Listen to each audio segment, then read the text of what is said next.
Kung Pao, Article 4 patapos na, no? Ang susunod ay Article 1 ba? Confidential funds.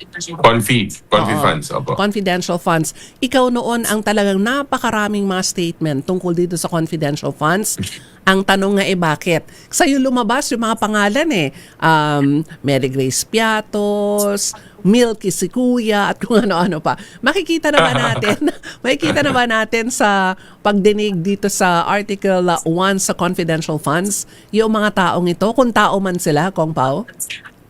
Actually, yung sa quad po dati sa Blue Ribbon po dati, naalala ko na-point out ko yon, nakita namin nung naka-break kami.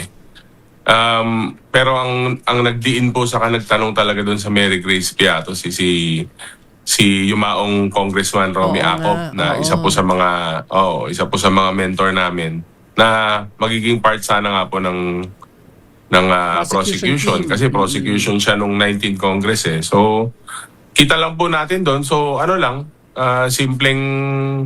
simpleng pag-isolate lang ng mga pangalan saka pina-check po sa NSO sa ating statistics office. Yun nga po wala pong pagkatao yung mga nandun. So, siyasat lang po ng siyasat.